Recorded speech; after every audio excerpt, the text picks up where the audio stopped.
Welcome to Shri Gayatri tours and travels presents Sri Lanka యాత్ర. శ్రీలంక యాత్రలో మనం జాఫ్నా సిటీకి దగ్గరలోని ఓ అద్భుత ఆలయానికి వచ్చాము. నిజంగా భక్తి సాగరంలో మధుర ప్రయాణం ఇది. ఈరోజు మనం శ్రీలంకలో ఉత్తర తీరంలో సముద్ర అలల మధ్య కొలవైన పరమ పుణ్యధామం నైనాతీవు నాగభూషణి అమ్మవారి ఆలయం దగ్గరికి వెళ్తున్నాం. చూడండి, ఒకవైపు అసలు చుట్టూ ఎటు చూసినా సముద్రం మధ్యలో దీవిలో కొలువు ఉంటుంది. దీన్ని నైనాతీవు అంటారు, అంటే నాగదీవి అని కూడా పిలుస్తారు. జనరల్గా శ్రీలంకలో దీన్ని నైనాతీవు అంటారు. నైనాతీవు ద్వీపంలో చుట్టూ సముద్రం మధ్యలో భూమి, ద్వీపంలో అమ్మవారు కొలువై ఉన్నారు. ఈమె సాక్షాత్తు పార్వతీదేవి స్వరూపం. ఇక్కడికి వచ్చే వాళ్ళకి సర్పదోషాలు తొలగిస్తుంది అమ్మవారు అని చాలా తల్లి మహిమల గురించి శ్రీలంక ప్రజలు కావచ్చు, హిందువులు అందరూ చాలా గొప్పగా చెప్పుకుంటారు ఈ నైనాతీవు నాగభూషణి అమ్మవారి గురించి. లోపలికి వెళ్దాము. లోపలికి వెళ్ళాలంటే ఫెర్రీ ఉంటుంది, బోట్ ఉంటుంది. ఇక్కడ శ్రీలంక రూపీస్ ప్రకారం 80 రూపీస్ ఉంటుంది బోట్ ఛార్జ్ మనిషికి. బోట్ టికెట్ తీసుకొని ఫెర్రీలో మనం వెళ్ళి ద్వీపంలో కొలువైన నాగభూషణి అమ్మవారిని చూడాల్సింది, దర్శించుకుందాము. సో అక్కడికి వెళ్ళాక అమ్మవారు ఎలా ఉన్నారు, ఏంటి, అసలు ఆలయం ఆర్కిటెక్చర్ ఎలా ఉంది, ఏంటి మొత్తం తెలుసుకుందాము. నిజంగా చాలా గొప్ప ఎక్స్పీరియన్స్ ఇది, చాలా అందమైన ఎక్స్పీరియన్స్ ఇది. సముద్రపు అలలు ఒకవైపు తాకుతుంటే, చల్లటి గాలులు తాకుతూ ఉంటే అమ్మవారి దర్శనం, ఇటు ప్రకృతి అందాలు, అటు ఆధ్యాత్మిక అనుభూతి, రెండింటికి నెలవు ఈ నైనాతీవు నాగభూషణి అమ్మవారు.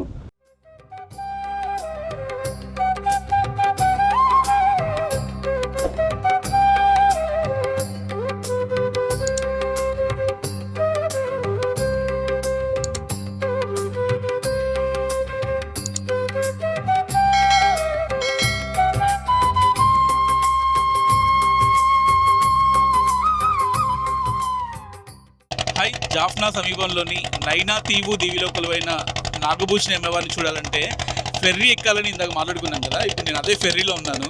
ఈ ఫెర్రీ బోట్లో చాలామంది, ఇక్కడ ఎంతోమంది భక్తులు వచ్చారు అమ్మవారి దర్శనం కోసం. ఆ భక్తులందరూ బోట్లో కిందున్నారు.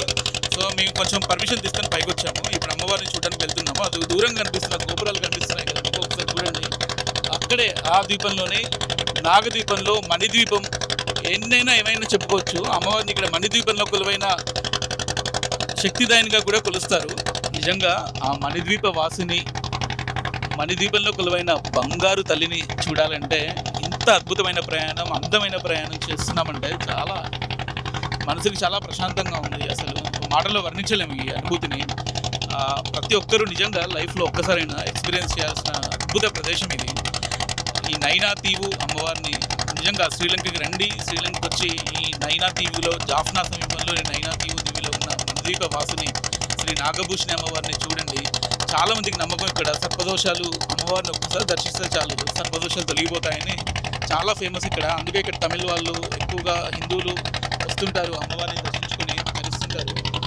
ముఖ్యంగా అటు ఆధ్యాత్మిక ప్రయాణం, ఇటు ప్రకృతి అందాలను ఆస్వాదించే తరుణం, రెండు ఒకేసారి కలిసి ఉంటే ఎలా ఉంటుందో అదే దానికి చిరునామా ఈ నైనాతీవు నాగభూషణి అమ్మవారి ఆలయం.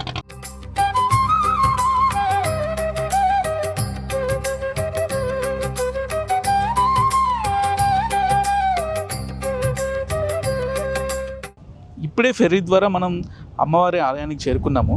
ఈ నైనాతీవు మణిద్వీపంలో కొలువైన నాగభూషణి అమ్మవారి ఆలయం చెంతన ఉన్నాం మనం ఇప్పుడు.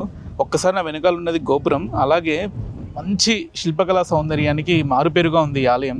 నా వెనకాల ఏనుగులు, అసలు అమ్మవారి పరిచారకులు అమ్మవారిని మోస్తున్నట్టు, అలాగే ఈ ఆలయానికి సంబంధించిన చరిత్ర, పురాణ గాథ అన్నీ మిళితం చేసి ఆలయ గోపురం మీద నిర్మించిన తీరు నిజంగా ప్రతి ఒక్కరిని కట్టిపడేస్తూ ఉంటుంది. నిజంగా ఈ ఆలయానికి దాదాపు 2500 ఏళ్ళ చరిత్ర ఉంది. ప్రాచీన తమిళ సాహిత్యంలో మణిపల్లవంగా దీన్ని పిలిచారు. 108 అడుగులు ఎత్తైన రాజగోపురం చూడండి ఒకసారి. ఈ దక్షిణ భారత శిల్పకళ వైభవానికి ఇది నిలువుటద్దం. నిజంగా భారతీయత శ్రీలంకలో కూడా ఎంత విరాజిల్లుతుందో అనేది ఇక్కడ ఈ గోపురాలు, ఈ ఆలయం చూస్తే మనకి నిజంగా అర్థమవుతూ ఉంటుంది. అయితే 16వ శతాబ్దంలో పోర్చుగీస్ వారు ఈ ఆలయాన్ని ధ్వంసం చేశారు. శ్రీలంకలో చాలా పోర్చుగీస్ దౌర్జన్యాలు చాలా ఉన్నాయి. అందులో ఈ అమ్మవారి ఆలయం మీద కూడా వారికి కన్నుపడింది. ఈ ఆలయాన్ని కూడా పోర్చుగీస్ వారు ధ్వంసం చేశారు. కానీ భక్తులు మనం అనుకున్నట్టే ఎన్నిసార్లు ధ్వంసమైనా సరే హిందువులు భక్తి తత్వం ఉన్నంత వరకు మళ్ళీ ఆలయం పునర్నిర్మితం అవుతూనే ఉంటాయి. అమ్మవార్లు, దేవీ దేవతలు పూజలు అందుకుంటూనే ఉంటారు ఎప్పటికీ. సో అలాగే నాగభూషణి అమ్మవారి ఆలయం ధ్వంసమైనా సరే మళ్ళీ 18వ శతాబ్దంలో తిరిగి భక్తులు అచంచలమైన విశ్వాసంతో ఈ ఆలయాన్ని పునర్నిర్మించారు.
ఆది శంకరాచార్యులు పేర్కొన్న 64 శక్తిపీఠాలలో ఈ నైనాతీవు నాగభూషణ అమ్మవారి ఆలయం కూడా ఒకటి. సతీదేవి శరీర భాగాలు పడిన పవిత్ర స్థానాల్లో ఇది అమ్మవారి పాదం పడిన ప్రదేశంగా భక్తులు నమ్ముతారు.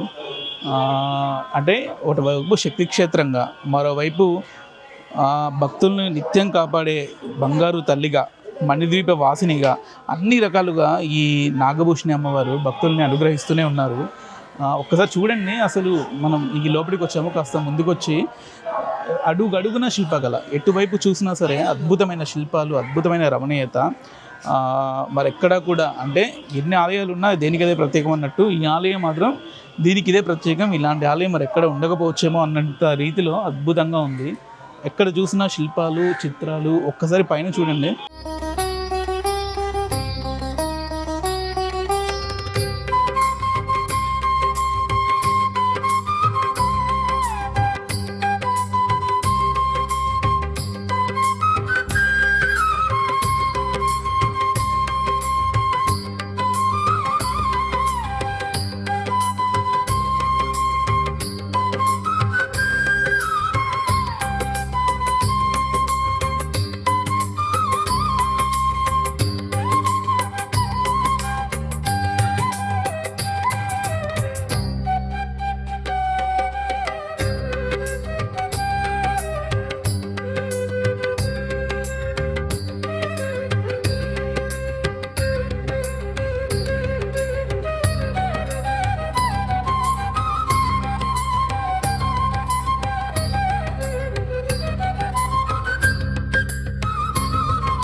ఈ ఆలయానికి వచ్చే భక్తుల్లో ఎక్కువ మంది సంతానం కోసం వచ్చేవారు ఎక్కువ మంది.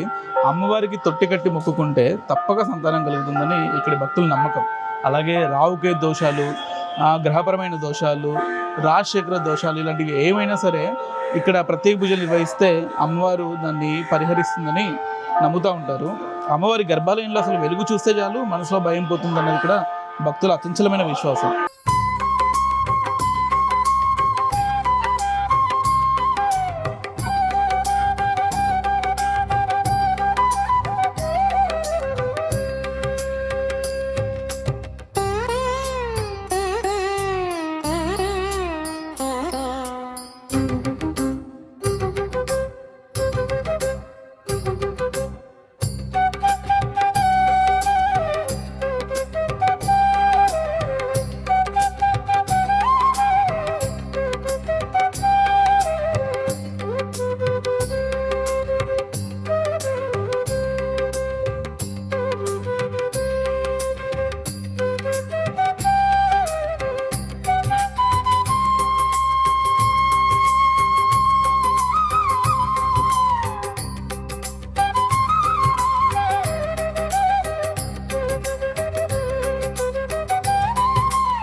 ఇప్పుడు నేను నాగభూషణి అమ్మవారి గర్భాలయం వెనకాల ఉన్నాను.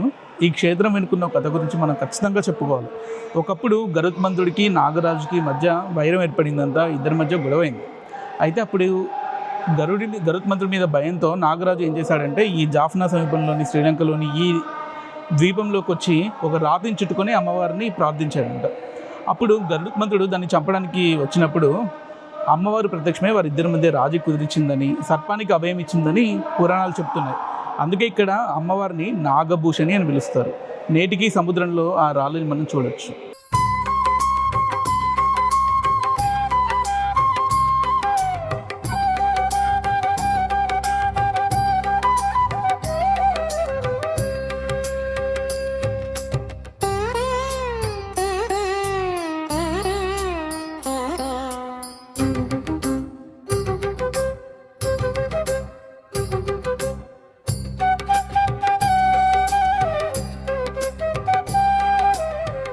ఇక్కడి అద్భుత శిల్పకళ కళ్ళు తిప్పుకొని ఇవ్వదు అని చెప్పడానికి ఇది నిదర్శనం. మళ్ళీ నా వెనకాల ఉన్న ఈ అద్భుత కట్టడం ఒక్కసారి చూడండి.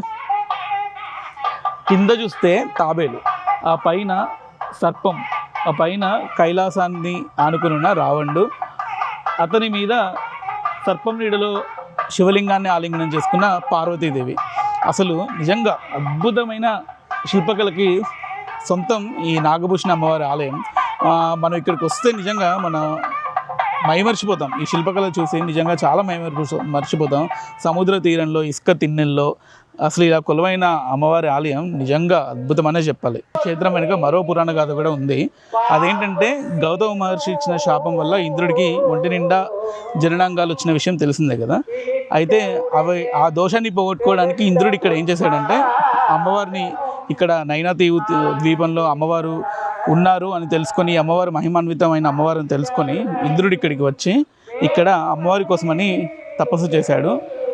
ఇంద్రుడి తపస్సుకు మెచ్చిన అమ్మవారు ఏం చేశారంటే అతనికి ఉన్న ఈ వెయ్యి జననాంగాల్ని గౌతమ మహర్షి ఇచ్చిన శాపాన్ని కాస్త దాని నుంచి రిలీఫ్ ఇచ్చి అవి కళ్ళుగా మారేలాగా అమ్మవారు ఇంద్రుడిని కరుణించారు.